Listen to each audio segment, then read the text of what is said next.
Hi, everyone, and welcome to the Girl Powerful podcast. Today we have Alicia Powers with us. She is an award winning journalist with CBS's national news magazine, Inside Edition. Maybe you've heard of it. But Alicia, she reports and produces breaking news from everything from in depth stories, breaking news to investigative stories. So we're so thrilled and honored to have you here, Alicia.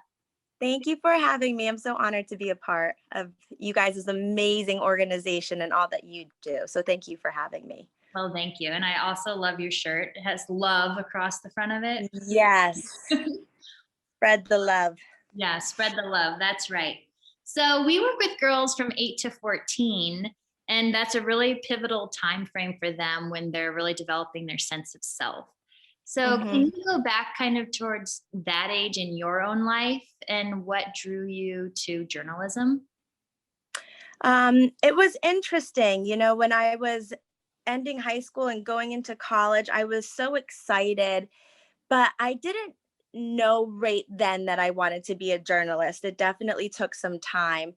I at first thought that I wanted to do marketing. Oh, well, at first I thought I wanted to be a nurse, and then I got my LNA in high school.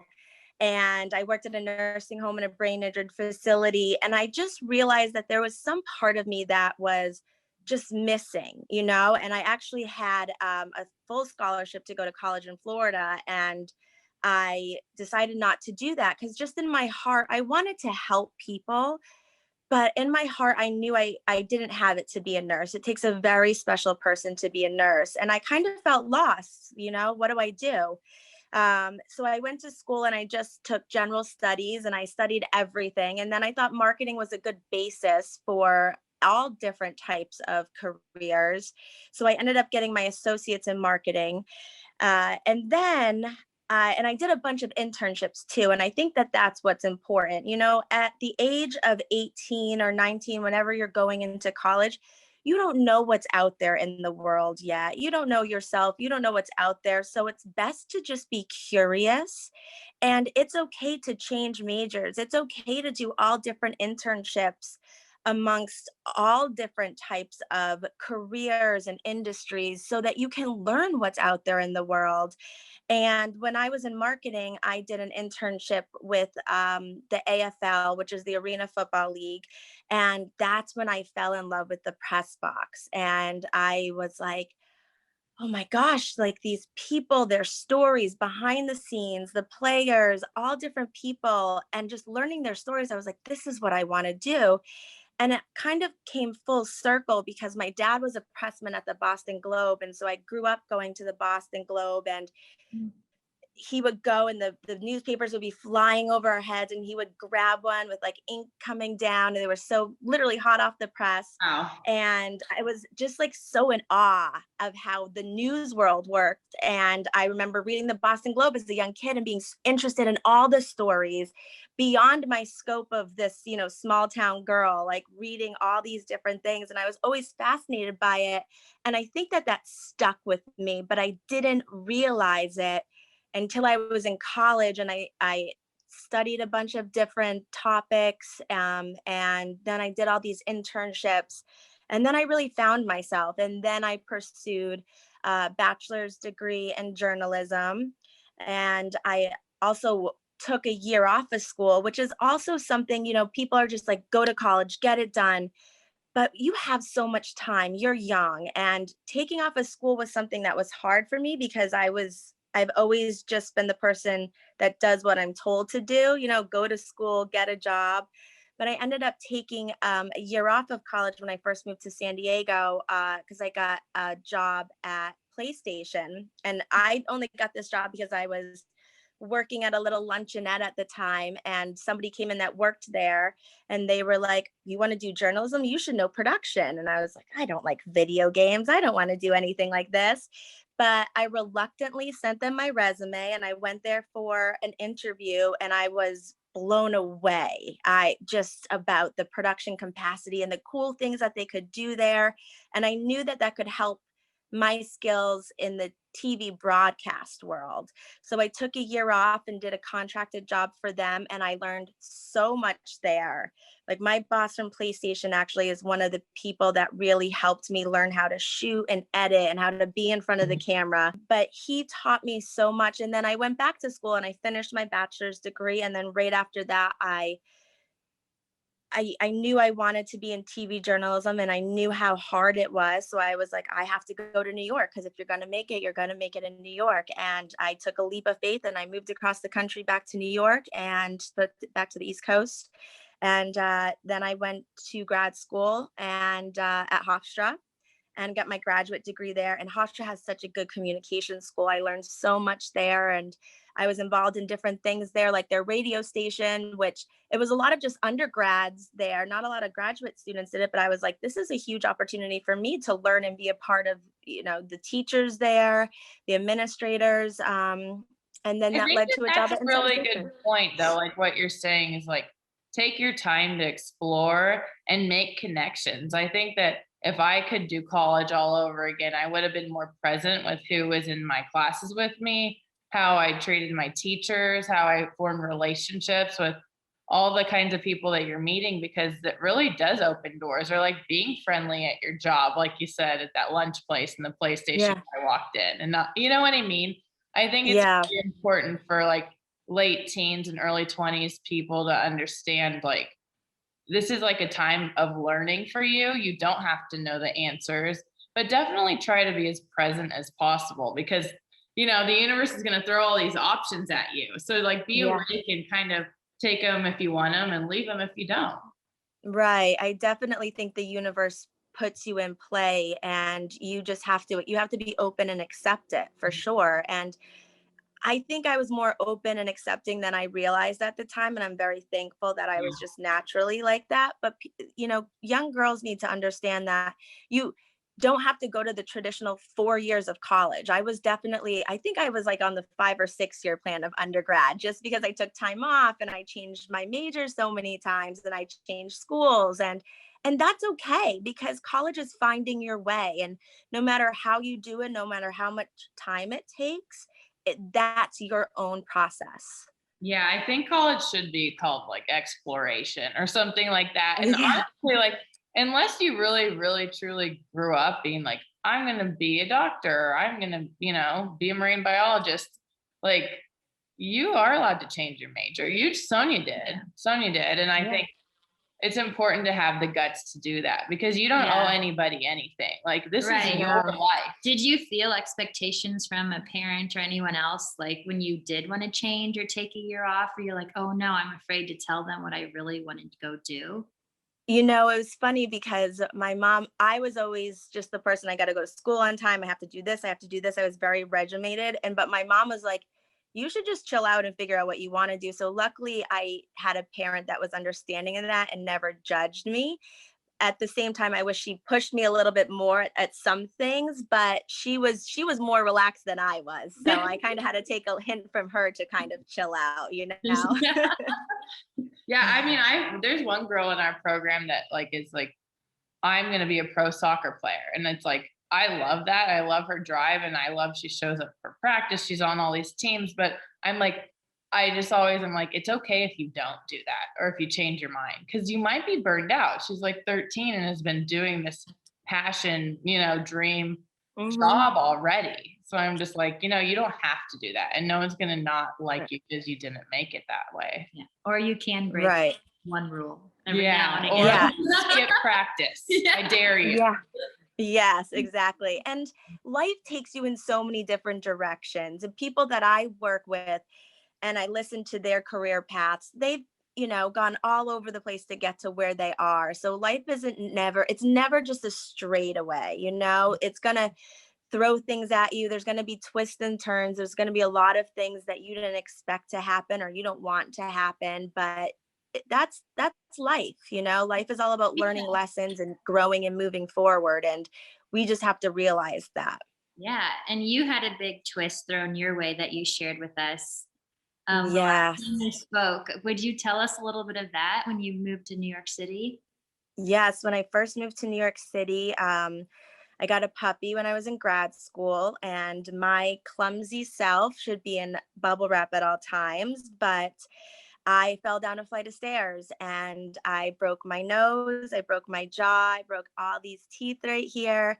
And especially being somebody in broadcast, your face is kind of a lot to do with your job. And as vain as it sounds, it is the truth.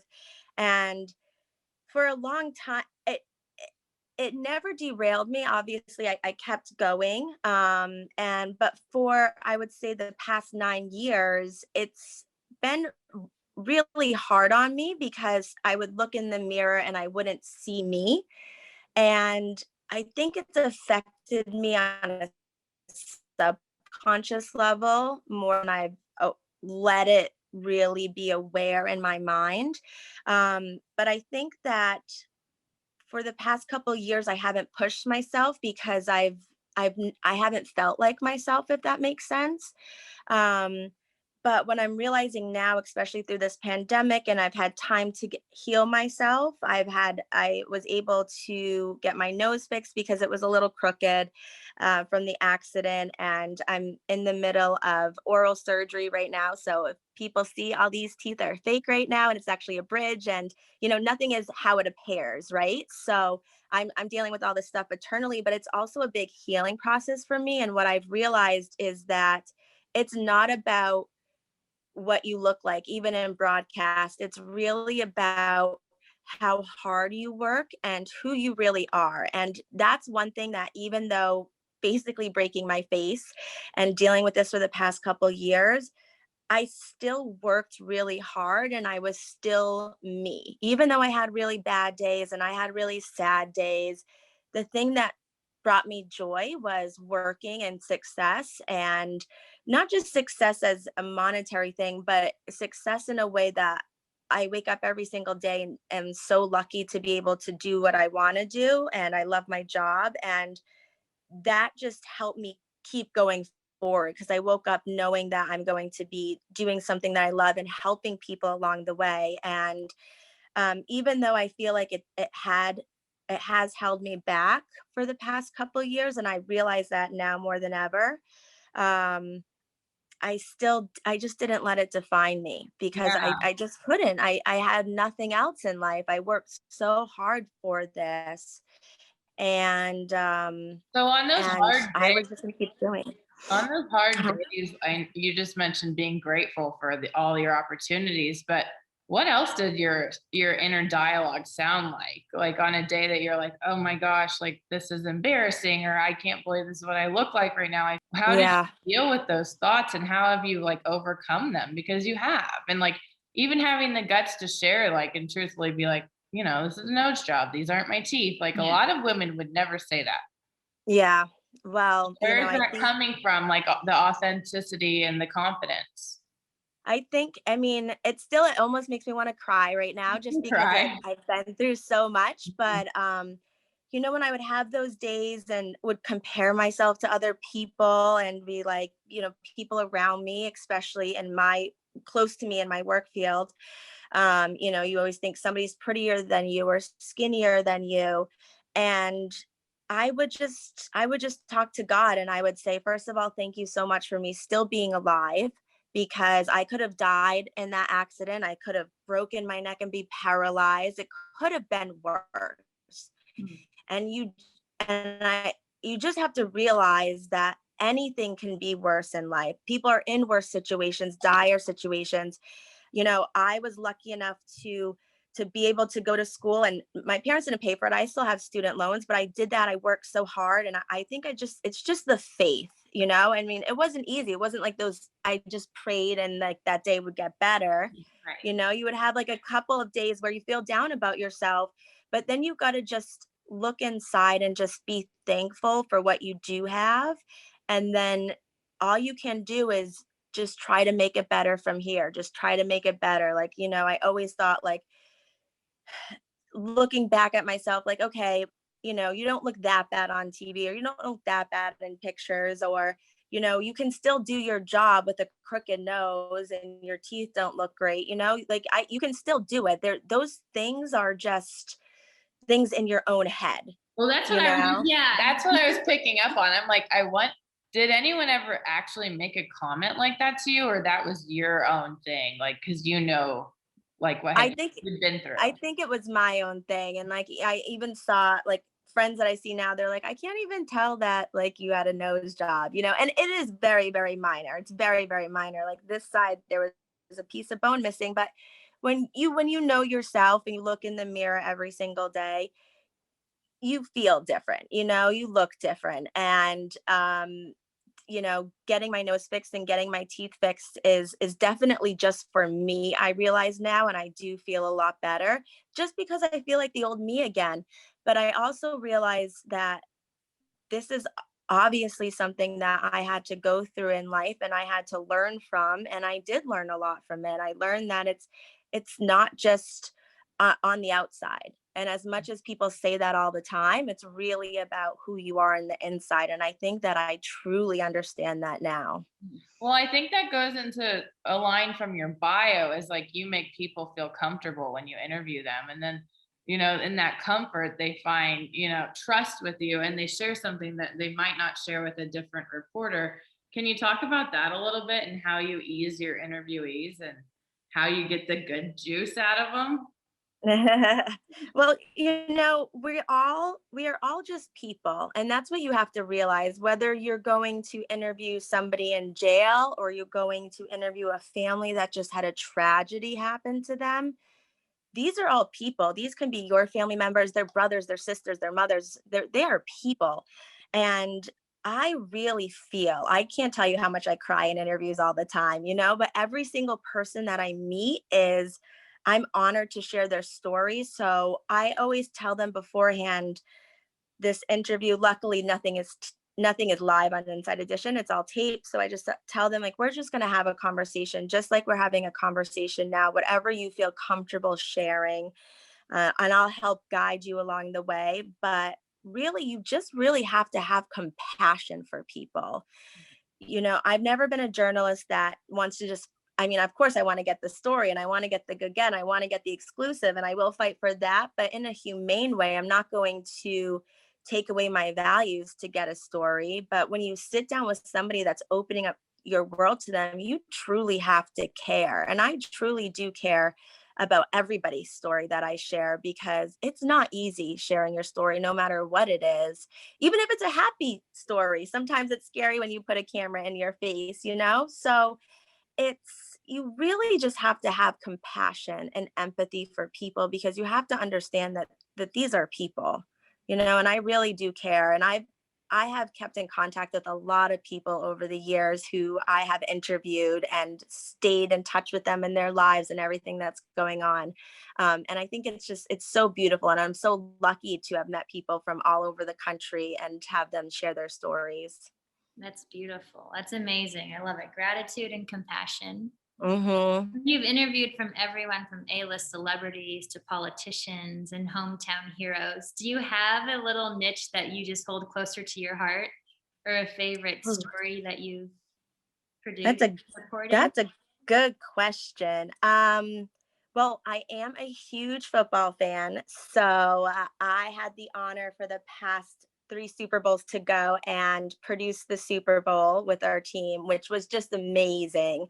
Wow. Especially, you know, no haters out there, but I am a Patriots fan. So like one year and the Patriots went to the Super Bowl, it was just surreal. I'm like, who gets to be on the field at the Super Bowl with all of this energy around us? That was last year, right before COVID was about to hit. So nobody knew it then. But just the energy, I mean, I love that. That's such a special, interview. But I really love stories. I remember there was this story down in Alabama where a father was on vacation with a family was on vacation with their kids and they were wakeboarding, and then the father went into the ocean and ended up getting a spinal injury and was paralyzed. And I went and interviewed the family at a spinal institute down in Atlanta.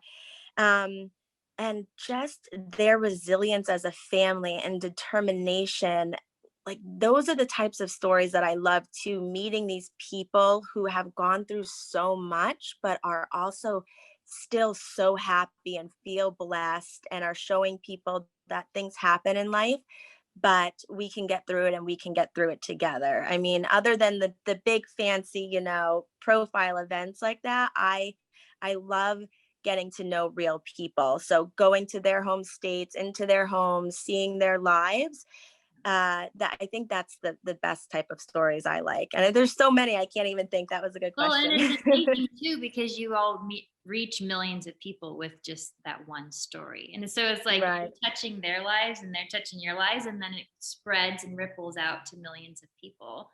It's Yeah. a And huge they stay journey. with me too. I think about these people all the time. Yeah, it's beautiful. So I know that you covered the 2016 presidential election on both sides. Did you learn anything about, just because it was a huge moment for women, like the strength of women, or did it change like who you were as a woman reporting for that? I think so. It's so interesting how our women's voices are being heard more, and being on that team, as a young producer, and never have done back in 2016, I never had done anything like that before on that political stage, but having my ideas come across and then come to life. Like every day we would work so hard, and then we would have like a couple hours break in between the nighttime events, that we would go and like watch the show.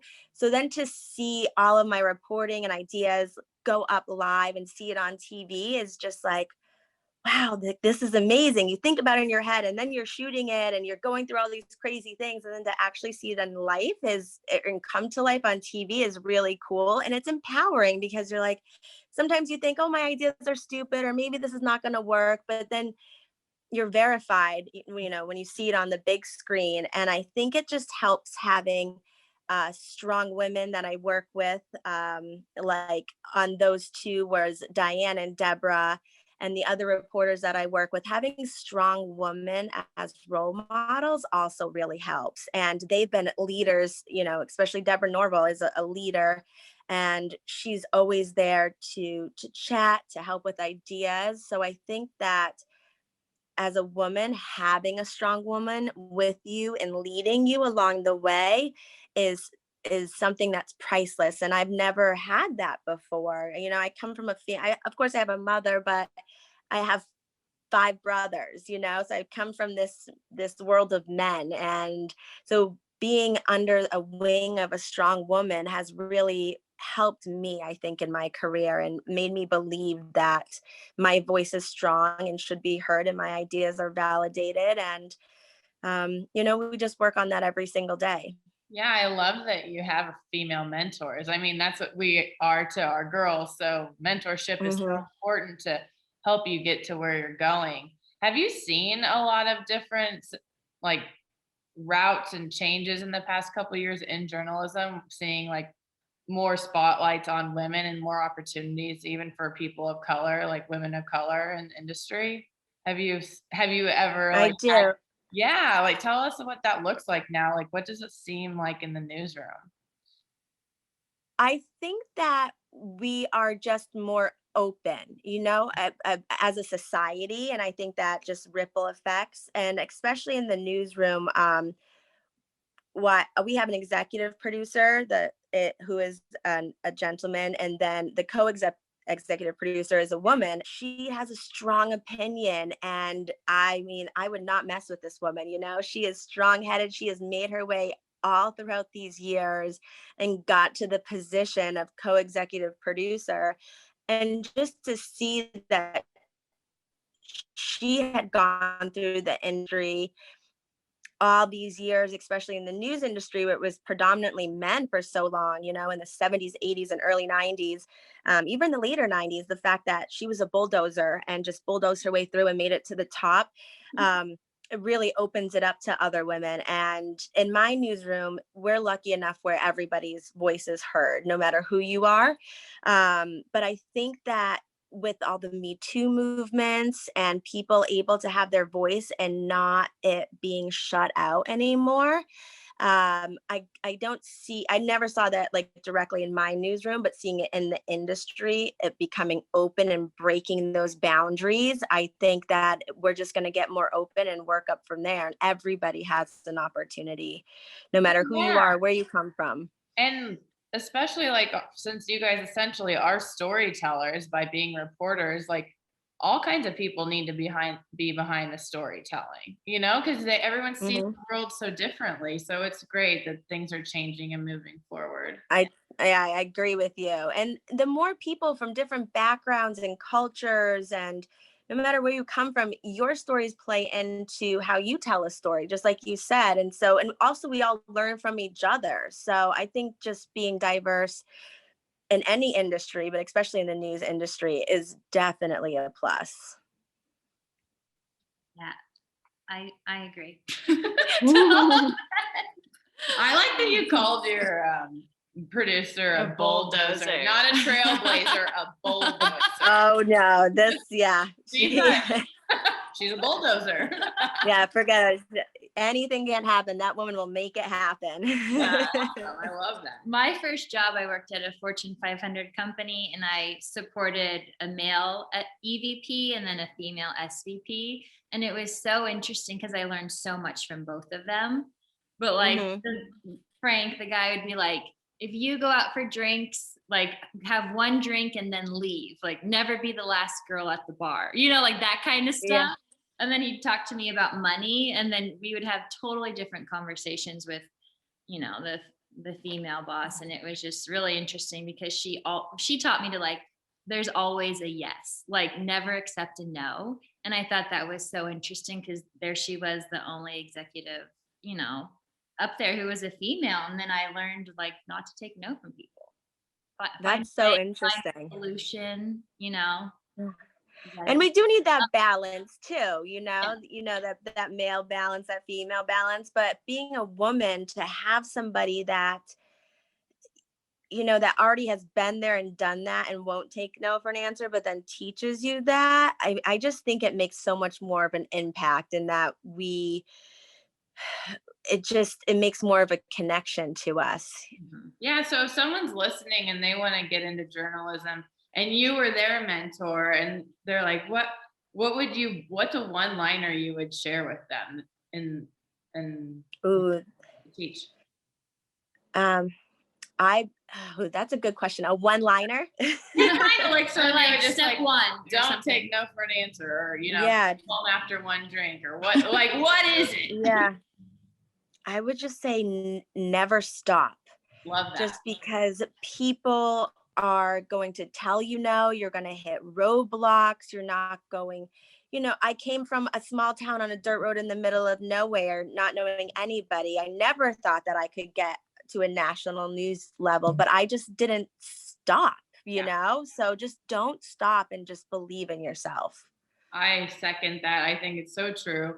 We didn't know anybody, like we moved to LA just because we wanted to be by the ocean and have opportunities. But it is so interesting, like watching people that grew up in a city like New York or LA or Chicago and have this network of like dad's friends or old money or all this opportunities. And like, life's a little easier. But then there's people like all of us that just, pound the pavement every day. We don't give up, we cry, we let it out, we laugh, and we move on.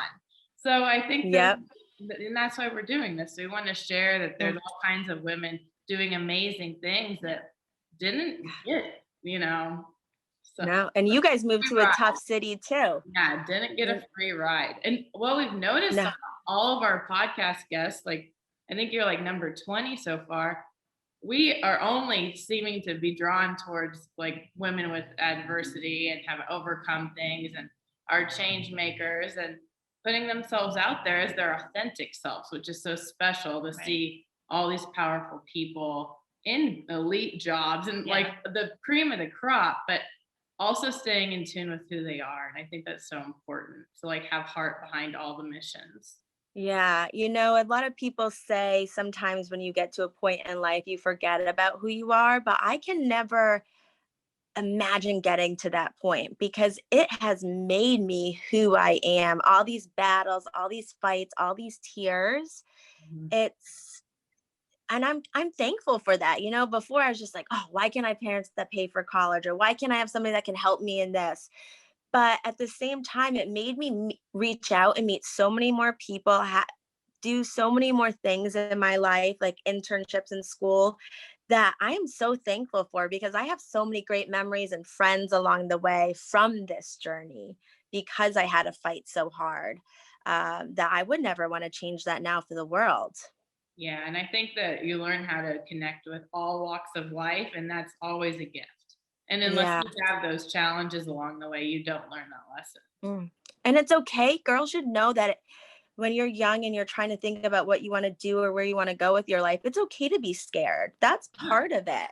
But take those feelings and apply them to, okay, what are you scared about? Well, then let me just try it and do it or put myself out there.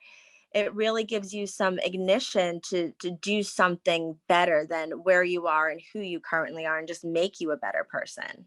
Right. So what do you do yourself in your personal life? You're like, I want to pitch this story or this new idea, but you do have that little sense of fear. You like, do you have a little pep talk with yourself or do any mantras? Yeah, I do. I'm big on hot yoga.